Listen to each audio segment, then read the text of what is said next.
Shalom. దేవుని పరిశుద్ధ నామానికి మహిమ ఘనత ప్రభావములు కలుగును గాక. మన ప్రభువును రక్షకుడైన యేసుక్రీస్తు యెహోవా నామములో యెహోవా ఆత్మీయ కుటుంబ సభ్యులందరికీ నా హృదయపూర్వక వందనాలు తెలియజేస్తున్నాను. దేవత దేవుని మహాకృప వలన అందరూ కూడా సమాధానము, సంతోషము, క్షేమం కలిగి ఉన్నారని నమ్ముచున్నాను. మీ అందరికీ ఉదయకాలపు శుభాలు తెలియజేస్తున్నాను. ఇర్మీయా గ్రంథము 1వ అధ్యాయము 8వ వచనం ద్వారా పరిశుద్ధాత్మ దేవుడు ఒక చక్కని మాటను ఈరోజు మనతో మాట్లాడుచున్నారు. ఇర్మీయా రాసిన గ్రంథము 1వ అధ్యాయం 8వ వచనం, వారికి భయపడకము, నిన్ను విడిపించుటకు నేను నీకు తోడై ఉన్నాను, ఇదే యెహోవాకు. వారికి భయపడకము, నిన్ను విడిపించుటకు నేను నీకు తోడై ఉన్నాను. ఎవరు అసలు ఈ సందర్భం ఏంటని ఆలోచన చేస్తే కనుక ఈ యొక్క మాటలన్నీ కూడా తండ్రి అయిన దేవుడు ప్రవక్త అయిన ఇర్మీయాకు ప్రత్యక్షమై చెప్పిన మాటలు. ఆ యొక్క 5వ వచనంలో చూస్తే కనుక, గర్భములో నేను నిన్ను రూపింపక మునిపే నిన్ను ఎరిగితిని, నీవు గర్భము నుండి బయలు పడక మునిపే నేను నిన్ను ప్రతిష్ఠించితిని, జనములకు ప్రవక్తగా నిన్ను నియమించితిని. ఇదంతా ఎప్పుడు జరిగిందండి? గర్భంలో ఇంకా పిండము, తల్లి గర్భంలో పిండముగా రూపింపబడక మునిపే ఇక్కడ ఇర్మీయాను తండ్రి దేవుడు ఒక ప్రవక్తగా నియమించినట్లుగా మనం చూస్తున్నాం. అయితే ఇర్మీయా అంటున్నాడు కదా, ప్రభు ఏంటి నేను ఇంత పెద్ద బాధ్యత నా మీద ఎట్టేసావు, ఆ చిత్తగించము, నేను బాలుడని మాట్లాడుట నాకు శక్తి చాలదే అని చెప్పినప్పుడు తండ్రి అయిన దేవుడు చెప్పిన మాట ఏంటి తెలుసండి?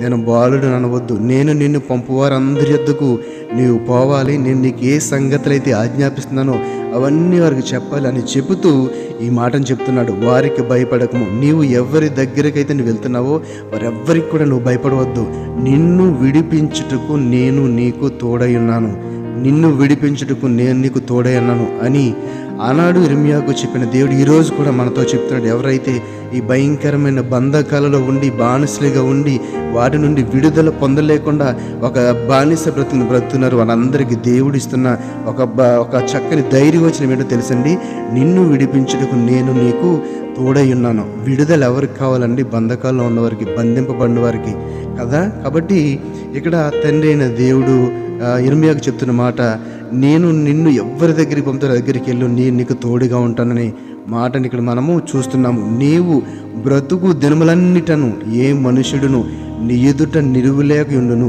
నేను మోషేకు తోడైనట్లు నీకును తోడైందనని యెహోషువ గ్రంథము 1వ అధ్యాయం 5వ వచనంలో యెహోషువ కూడా ఇటువంటి మాటని చెప్తున్నాడు. ఏమని చెప్తున్నాడంటే, నీవు బ్రతుకు దినములన్నిటను, ఎందుకంటే వీరందరూ కూడా దేవుని చేత నియమింపబడిన వారు, దేవుని చేత ఎన్నిక కాబడిన వారు. ఎప్పుడు ఎన్నికబడ్డలో? తల్లి గర్భంలో పిండముగా రూపింపబడక మునిపే. అవును ప్రియులారా, మన ఏళ్ళలో కూడా తండ్రి అయిన దేవుని యొక్క ప్రణాళిక అలాగే ఉంటుంది. ఆయన చిత్తం ఉంది, ఆయన ప్రణాళిక మనం తల్లి గర్భంలో పిండముగా రూపింపబడక మునిపే. ఎందుకంటే మన హృదయాంతరంగా ఎరిగిన దేవుడు మనం నెక్స్ట్ మినిట్లో, నెక్స్ట్ సెకండ్లో, నెక్స్ట్ ఆ యొక్క నిమిషంలో ఏమి ఆలోచించబోతున్నాము కూడా ఆయనకి తెలుసు. కాబట్టి ఇక్కడ ఒక ఇర్మీయాకు చెప్పిన మాట కావచ్చు, లేకపోతే యెహోషువకు చెప్పిన మాట కావచ్చు, ఎవరికి చెప్పిన మాట అయినా సరే ఏంటంటే, నేను నీకు తోడై ఉంటాను, నేను మిమ్మల్ని ఎన్నుకున్నాను, మీరు నాకు కావాలి, మీరు నా యొక్క మార్గాన్ని ప్రజలకు సిద్ధపరచాలని చెప్తూ మీరు ఎక్కడికి వెళ్ళినా సరే నేను మీకు తోడుగా ఉంటాను. అయితే పరిచర్యలో ఉన్న అనేక మంది బిడ్డలు భయపడుతూ ఉండొచ్చేమో, అయితే పరిచర్య చేస్తున్న వారికి తండ్రి అయిన దేవుని సహకారము, సహాయము, తోడ ఎల్లవేళలా కావలుండి కాపాడతాయని గొప్ప విశ్వాసం మనము కలిగి ఉండాలి. కాబట్టి నా ప్రియమైన సహోదరి సహోదరులరా, నేను నీకు ఆజ్ఞ ఇచ్చున్నాను కదా, నిబ్బరము కలిగి ధైర్యముగా ఉండము, దిగులు పడకము, జడియకము, నీవు నడుచు మార్గమంతటిలో నీ దేవుడైన యెహోవా నీకు తోడైనను. ఈ మాట కూడా యెహోషువకు చెప్పిన మాట. ఇలా చెప్పుకుంటా పోతే అనేకమైన సమయాలు, అనేకమైన సందర్భాల్లో తండ్రి అయిన దేవుడు ఆ యొక్క అనేక మంది ప్రవక్తలకు, అనేక మంది రాజులకు ఆయన ఇచ్చిన యొక్క అభయహస్తము, లేకపోతే ధైర్య వచనాలు మనము చూడగలుగుతున్నాము. కాబట్టి ఎప్పుడైతే మనకి శ్రమల కొలిమిలో కొట్టుమిట్టాడుతూ ఉంటామో ఆ యొక్క శ్రమల నుండి మనల్ని విడిపించే దేవుడు ఎవరంటే మన తండ్రి అయిన దేవుడే. కాబట్టి మనము ఆ యొక్క శ్రమల్లోని నలిగిపోకుండా మనము దేవుని సన్నిధికి వెళితే కనుక, ఆయన సన్నిధిలో మొర్ర పెట్టుకుంటే కనుక, కాబట్టి తప్పకుండా తండ్రి అయిన దేవుడు మన యొక్క మొరలు విని ఇప్పుడు చెప్తున్నాడు కదండి, నేను నీకు తోడై ఉండి మిమ్మల్ని నడిపిస్తాను, భయపడవద్దు, దిగులు పడవద్దు, జడియవద్దు.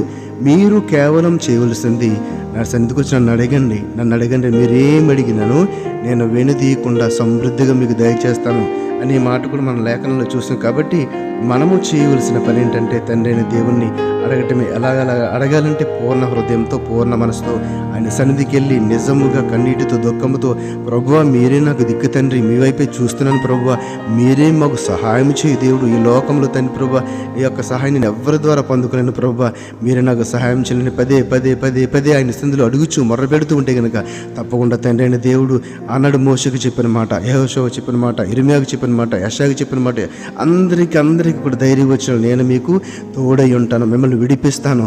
మీరెందుకంటే మీరు నాకు కావలసిన వారు. ఆ యొక్క సిద్ధపాటును మనం కలిగి ఉంటే కనుక, ఆ యొక్క సిద్ధపాటును తండ్రి అయిన దేవుని ఎదుట మోకరించి ప్రార్థించి ఒప్పుకునే సిద్ధపాటు మనం కలిగి ఉంటే కనుక తండ్రి అయిన దేవుడు ఖచ్చితంగా మనల్ని అందరినీ యొక్క బంధకాలను విడిపించి ఒక స్వేచ్ఛ జీవితాన్ని, ఒక పవిత్రమైన పరిశుద్ధమైన జీవితాన్ని మీరు పొందుకునే ఆ యొక్క అవకాశాన్ని కల్పిస్తాడు. కాబట్టి ఎవరైతే ఈ నిజంగా ఈ మాటలు వింటున్న సమయంలో ఈ యొక్క బంధకాల్లో ఉండి లోకాశాన్ని, శరీరేచ్ఛని లే పాపమనే బంధకాల్లో ఉండి విడుదల పొందాలని ఆశపడుతున్నారు, మీరు అందరూ కూడా దేవుని అడిగిన ప్రభువా మమ్మల్ని విడిపించి, ప్రభువా మీరే మమ్మల్ని విడిపించేది, మమ్మల్ని ఈ లోకం నుండి, ఈ యొక్క సాతాను నుండి, ఈ యొక్క దుష్టత్వం నుండి, పాపం నుండి, చీకటి నుండి విడిపించేవారు ఎవ్వరు లేరు ప్రభువా, మీరే విడిపించాలని తండ్రి సందులో ఆయనకు అవకాశం ఇస్తే కనుక తప్పకుండా ఆయన మనల్ని అందరినీ విడిపించి దేవుని యొక్క రాజ్యాన్ని వారసులుగా చేస్తాడు. అట్టి కృప మనందరికీ కూడా తండ్రి అయిన దేవుడు దయచేయను గాక. ఆమేన్. షలోం. అందరికీ వందనాలు. Praise the Lord. షలోం.